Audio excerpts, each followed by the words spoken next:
Next बेटा हमारे पास है steric effect and its applications. Steric effect क्या है? स्पेस ना, कि आप एक मालिक्यूल है उसका बल्कीनेस, उसकी ना बड़ापन, उसकी वजह से लार्ज ग्रुप होने की वजह से वो सराउंडिंग के साथ, एनवायरनमेंट के साथ, अपने सॉल्वेंट के मालिक्यूल्स के साथ, दूसरे मालिक्यूल के साथ इंटरेक्शन करता है, जिसकी वजह से काफी सारी प्रॉपर्टीज जो मालिक्यूल्स की वो चेंज हो जाती है। तो इस इफेक्ट को हम स्टीरिक इफेक्ट का नाम देते हैं। डेफिनेशन हम करते हैं कि destabilization resulting from van der Waals repulsion of groups that are close to each other is referred as steric effect। कि कुछ डिस्टेबलाइजेशन होना शुरू हो जाती है, मतलब जैसे वो खड़े हैं तो वहां जगह नहीं है, क्लोज हैं बड़े बड़े ग्रुप, तो अपने आप को वो जगह बनाने के चक्कर में एक दूसरे को धींगा मुश्ती करते हैं, धक्के देते हैं, आगे पीछे करते हैं, तो उस वजह से वो एक स्टेबलाइजेशन से हट के डिस्टेबलाइजेशन की तरफ जाना शुरू हो जाते हैं। इसको हम स्टीरिक इफेक्ट का, ये स्टीरिक हिंड्रेंस का नाम भी देते हैं। तो इसके भी काफी सारी प्रॉपर्टीज को एक्सप्लेन करने में इसका रोल आपके सामने है, यहाँ इसने जैसे एग्जांपल दी है। अच्छा, स्टीरिक इफेक्ट के अंदर एक दो चीजें और भी हैं कि कंट्रीब्यूशन इसकी फ्रॉम द स्टेन, जैसे नॉन बॉन्डेड रिपल्जन हो गई, ये लार्ज ग्रुप बल्कीनेस, बल्की ग्रुप्स की वजह से है। फिर बॉन्ड एंगल स्ट्रेन हो गई, जैसे छोटे छोटे साइक्लिक रिंग्स के अंदर ये हो सकती है।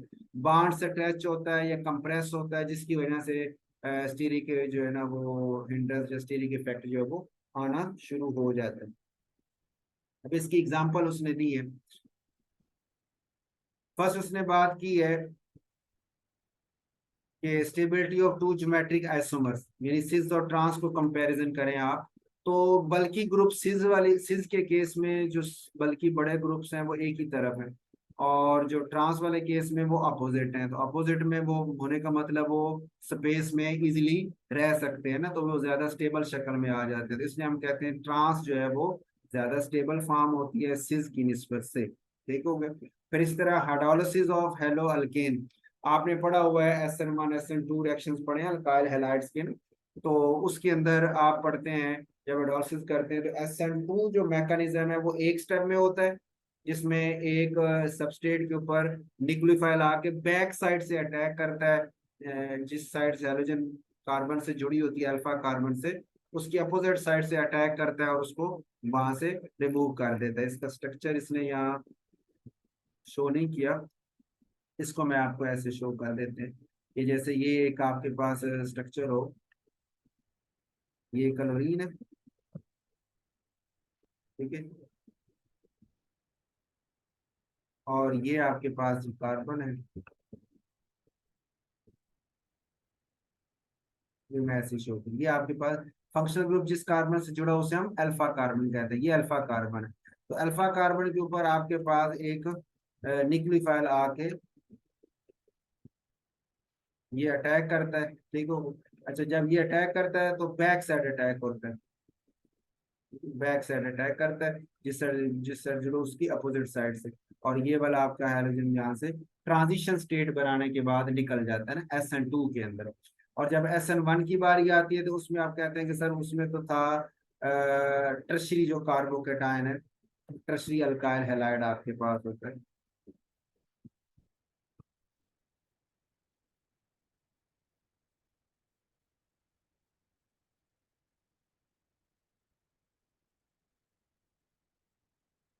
ठीक है।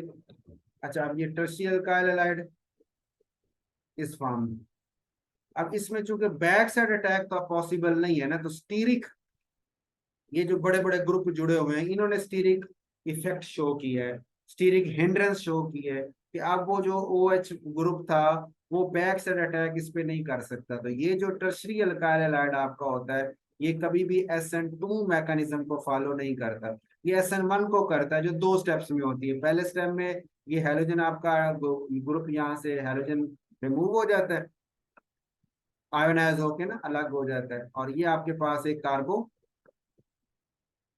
केटायन बनता है, और फिर कार्बोकेटायन के ऊपर आके वो न्यूक्लियोफाइल आपका अटैक करता है और आके यहाँ पे अटैच होके वो प्रोडक्ट बना देता है। तो ये SN2 को फॉलो कर रहा है, वो SN1 को फॉलो कर रहा है। तो यही बात उसने यहाँ लिखी है कि ये हेलो अल्काइल, हेलो अल्केन मतलब अल्काइल हैलाइड, कि जब आप हाइड्रोलिसिस करते हैं तो SN2 मैकेनिज्म कौन कर रहे हैं, ये वन का मतलब प्राइमरी हेलो एल्केन शो कर रहे हैं।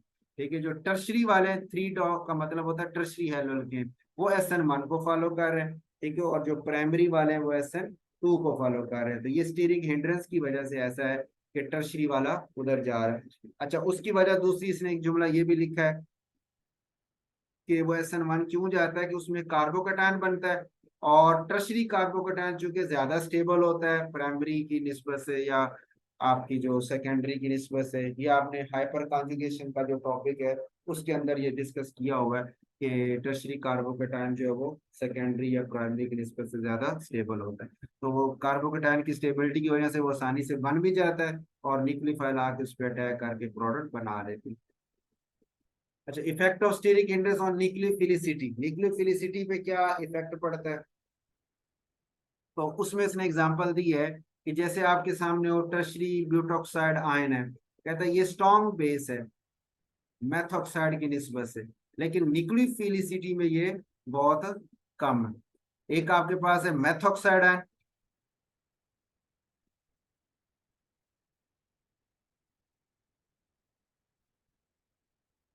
ठीक है, ये आपका कहलाएगा मेथॉक्साइड आयन, मिथाइल के साथ है ना, मेथ ऑक्साइड आयन, ये वाला हो गया। अच्छा, और दूसरा आपके पास है टर्शरी ब्यूटॉक्साइड आयन।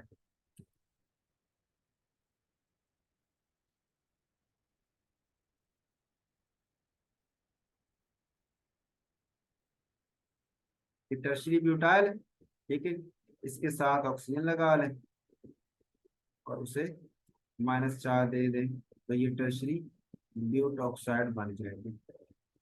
अब वो कह रहा है कि टर्शरी ब्यूटॉक्साइड जो है ये बेसिसिटी को देखें तो ये स्ट्रॉन्ग बेस है, ये वीक बेस है।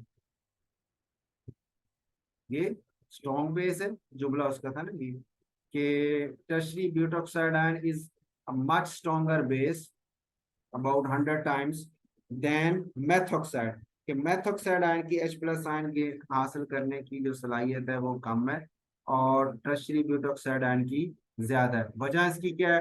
ये देखें, ये भी इलेक्ट्रॉन डोनेटिंग ग्रुप है, ये इलेक्ट्रॉन डोनेटिंग ग्रुप है, जो इलेक्ट्रॉन डेंसिटी को इस तरफ भेजने की को इस कार्बन की तरफ भेज रहे हैं, ये उधर से खींच रहे हैं, तो इलेक्ट्रॉन डेंसिटी यहीं पे सारी कट माइनस अगर चार्ज होगा तो इलेक्ट्रॉन डेंसिटी यहाँ बहुत ज्यादा इकट्ठी हो जाएगी।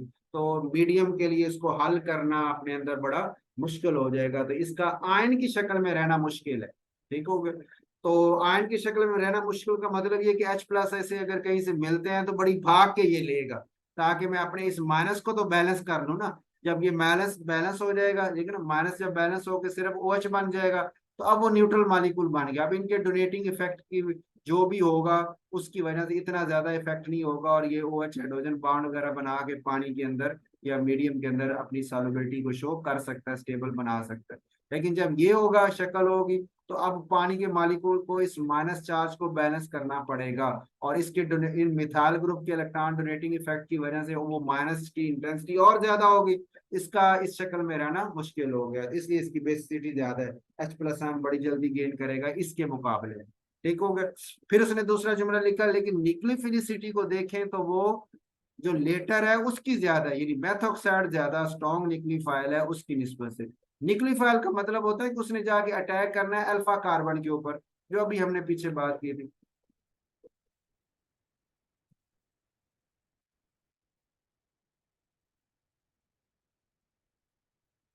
ये हमने बात की, ये न्यूक्लियोफाइल ने आके अल्फा कार्बन पे अटैक करना है। ठीक हो गया?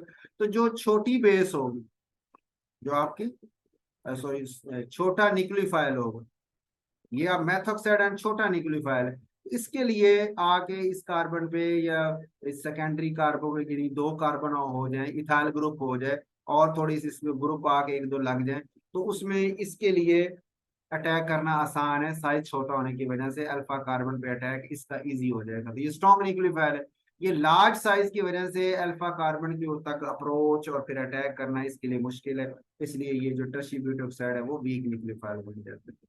ठीक हो गई? इसी तरह एसिडिटी ऑफ अल्कोहल की बात की है, फिनोल से तो पीछे हमने कंपैरिजन कर लिया, अब ये अल्कोहल की आपस में कंपैरिजन बता रहा है कि जो मेथनॉल है उसकी एसिडिटी जो है वो ज्यादा है, एथेनॉल की और कम, प्रोपानॉल, टर्शीब्यूटानॉल की एसिडिटी कम होती जाती है। वजह उसकी क्या है? मिथाइल इलेक्ट्रॉन डोनेटिंग ग्रुप, ऐसे ही। तो अब वो जो एक तो डोनेटिंग ग्रुप, दूसरे नंबर पे ये नॉन पोलर पार्ट है। इथाइल जो है वो नॉन पोलर पार्ट और बड़ा हो गया, प्रोपानॉल में और बड़ा, टर्शीब्यूटानॉल में और बड़ा हो गया। लेकिन अब इसने जब इसने H प्लस आयन दे दिया तो इसने बनाया ये मेथॉक्साइड आयन, ये वाला है। इस माइनस को तो पानी के मालिक्यूल आके बैलेंस कर लेंगे। ये नॉन पोलर पार्ट जितना छोटा होगा उतनी पानी के अंदर हल करने की सलाहियत ज्यादा होगी, लेकिन ये ग्रुप जितना बड़ा होता जाएगा उतनी सॉल्युबिलिटी उसकी कम होती जाएगी, हल करने की सलाहियत कम होती जाएगी। अब जैसे ये इथाइल की जगह अगर यहाँ 2 कार्बन लग जाए तो सॉल्युबिलिटी और कम, 3 हो जाए और 4 हो जाए तो सॉल्युबिलिटी कम होती जाएगी। सॉल्युबिलिटी कम हुई, इसका मतलब उसका आयन बना के हल होने के चांसेस कम है, तो H प्लस आयन लूज कर नहीं करेगा, लूज करने की सलाहियत भी कम होती जाएगी। तो यही वजह है कि ये ज्यादा एसिडिक, वो उससे कम, वो उससे कम, और आगे उससे कम हो जाते हैं। ये बात हो रही है इसकी। कहता है लेकिन साल्वेशन और इंटरमॉलिक्यूलर एसोसिएशन इंपॉर्टेंट है जब आप बात कब किसकी कर रहे हो? सोल्यूशन में।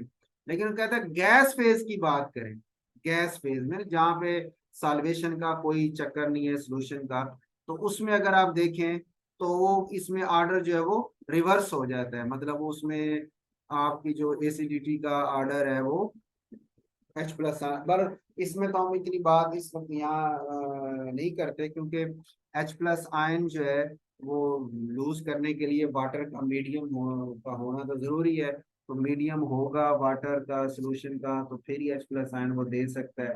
H प्लस आयन देगा तो ही एसिडिटी शो हो सकती है। गैस फेज के अंदर तो H प्लस आयन लूज नहीं कर सकता ना। तो बात वो यहाँ ये बताना चाह रहा है कि ये जो सॉल्वेशन की बात हम कर रहे हैं ना, पोलर, ये कम नॉन पोलर है, ये और बड़ा नॉन पोलर और बड़ा, तो ये बात मीडियम के लिए तो ठीक है, लेकिन जब जो रिएक्शन गैस फेज में होते हैं वहां पे इस तरह की बातें फिर हम कंसीडर नहीं करते जो सॉल्वेशन से रिलेटेड होती हैं। ठीक होगा। अब जैसे इसने नीचे लिखा है कि pK in solution must therefore be sensitive to intermolecular effects, replacement of hydrogen atom by a group of comparable electronegativity but much larger size stabilizes anion in the gas phase. Gas phase में जो बड़ा larger होगा ion, वो ज्यादा stable कर लेता है, but induce a permanent destabilizing effect on the solvation of the same anion. कि अगर हम उसको मीडियम में लेके आते हैं तो मीडियम में तो इसकी बेसिसिटी कम है, लेकिन गैस फेज में इसकी एसिडिटी की बात करेंगे तो वो ज्यादा होगी और इसकी एसिडिटी कम हो जाएगी। ठीक हो गई। ये भी उसने बात आगे लिखी है कि अल्काइल सब्स्टिट्यूएंट जो आपके हैं, जब कार्बिनोल कार्बन, कार्बिनोल कार्बन वो है जिस जिस कार्बन से OH ग्रुप जुड़ा उसे कार्बिनोल कार्बन कहते हैं। तो कार्बिनोल कार्बन जो है उस पे अल्काइल सब्स्टिट्यूएंट जितने ज्यादा लगते जाएंगे, सॉल्वेंट मॉलिक्यूल्स को वो दूर करते जाएंगे। इस वजह से वो नॉन पोलर इफेक्ट ज्यादा होकर सॉल्युबिलिटी कम होगी, तो इसलिए वो एसिडिटी का ऑर्डर सॉल्यूशन के अंदर ये वाला बन जाता है। बेसिसिटी ऑफ अमीन्स को भी ये डील करती है। अब ये जैसे अमीन लिखा हुआ है कि आप कहेंगे कि सर अमोनिया बेस है, ठीक है, मिथाइल अमीन उससे ज्यादा बेस होनी चाहिए कि मिथाइल इलेक्ट्रॉन डोनेटिंग ग्रुप पे इलेक्ट्रॉन डेंसिटी और नाइट्रोजन की तरफ धक्का दे रहा है। जो डाइथाइल सेकेंडरी अमीन है उससे और ज्यादा बेसिक होना चाहिए, टर्शरी वाले को और ज्यादा होना चाहिए। तो बात आपकी ठीक है कि जितने अल्काइल ग्रुप ज्यादा लगते जाएंगे, डोनेटिंग फैक्ट ज्यादा, उतनी उसकी लोन पेयर का वहां पे अवेलेबिलिटी ज्यादा हो जाएगी, तो बेसिसिटी उसकी बढ़ती जाएगी। लेकिन एक जो सॉल्वेशन का इफेक्ट है, सॉल्वेंट मॉलिक्यूल्स के साथ इंटरेक्शन भी तो करना है ना, उसने हल भी तो होना है। तो जितने अल्काइल ग्रुप बढ़ते जा रहे हैं तो नॉन पोलर पार्ट भी तो बढ़ता जा रहा है ना। तो इस वजह से वो कह रहा है कि जो प्राइमरी अमीन थी उससे, ये प्राइमरी अमीन यानी मिथाइल अमोनिया कह लें, उससे सेकेंडरी वाली ज्यादा है। अमोनिया से ये मिथाइल अमीन ज्यादा बेसिक है, मिथाइल अमीन से ये सेकेंडरी डाई मिथाइल अमीन या सेकेंडरी अमीन ज्यादा बेसिक है। और टर्शियरी अमीन कम इसलिए होगी कि नॉन पोलर पार्ट इतना ज्यादा हो गया कि उसकी सॉल्बिलिटी कम होगी। सॉल्बिलिटी कम होगी तो बेसिसिटी शो करने की उसकी सलाहियत भी कम होगी। लेकिन गैस फेज में बात करेंगे तो फिर आपकी बात वही कायम रहेगी कि ये जो टर्शियरी अमीन है वो ज्यादा बेसिक, सेकेंडरी उससे कम, प्राइमरी उससे कम, और अमोनिया उससे भी कम। गैस फेज में ऑर्डर आपका वही रहेगा, लेकिन सॉल्वेंट के अंदर ऑर्डर आपका ये थोड़ा सा चेंज होके टर्शरी जो है, जिससे सबसे ज्यादा बेसिक होना चाहिए था, वो सबसे कम बेसिक हो जाएगी। एक इफेक्ट हो गया ये वाला। दूसरा, रेजोनेंस जो है उसको अगर हम रोक दें, ये तो हमने अभी बात की थी ना एनिलीन की, कि वो अमोनिया से कम बेसिक है क्योंकि उसका लोन पे रिंग के अंदर रेजोनेट कर जाता है। लेकिन अगर मैं रिंग के ऊपर इस तरह की सब्स्टिट्यूशन कर दूं, इस नाइट्रोजन के ऊपर भी जैसे ये दो मिथाइल लगा दिए, नाइट्रो भी लगा दिए, इस तरह की सब्स्टिट्यूशन कर दूं, तो फिर क्या होगा कि वो इन बल्की ग्रुप्स की वजह से ये भी बड़े ग्रुप्स हैं, तो ये इस तरह अपने आप को मोल्ड करेंगे स्पेस के अंदर, कि ये नाइट्रोजन का लोन पे रखने वाला जो पी ऑर्बिटल यहाँ पे है, वो इस कार्बन के पी ऑर्बिटल के पैरेलल नहीं रहता। पैरेलल ना रहने का मतलब ये है कि अब वो रेजोनेंस में इन्वॉल्व नहीं होगा, लोन पेयर आपका यही रह जाएगा, यही रहेगा, तो उसकी बेसिसिटी जो है वो ज्यादा हो जाएगी। इसलिए उसने लिखा ना कि एन डाइमिथाइल जो है वो स्ट्रॉन्ग बेस है 246, इसकी निस्बत से ये वाला आपका कंपाउंड ज्यादा स्ट्रॉन्ग बेस है। वजह कि इन बल्की ग्रुप्स ने आके इसको स्पेस में इस तरह अरेंज कर दिया है कि अब लोन पेयर रिंग की तरफ रेजोनेंस करने के काबिल नहीं रहा। वो जो पी ऑर्बिटल है वो पैरेलल नहीं रहे, अब वो यही रहेगा और प्रोटॉन टेक कर सकता है, बेसिक करेक्टर अपने शो कर सकता है। इसी तरह जी, स्टीरिक इफेक्ट का सॉल्वेशन पे क्या इफेक्ट है, वो बात भी तो पीछे वैसे हो गई है, वही याद दोबारा वो कर रहा है कि सेकेंडरी अमीन जो है वो ज्यादा बेसिक थी प्राइमरी से, लेकिन टर्शरी मीन सबसे कम किस लिए थी, साल्वेशन इफेक्ट की वजह से ही थी।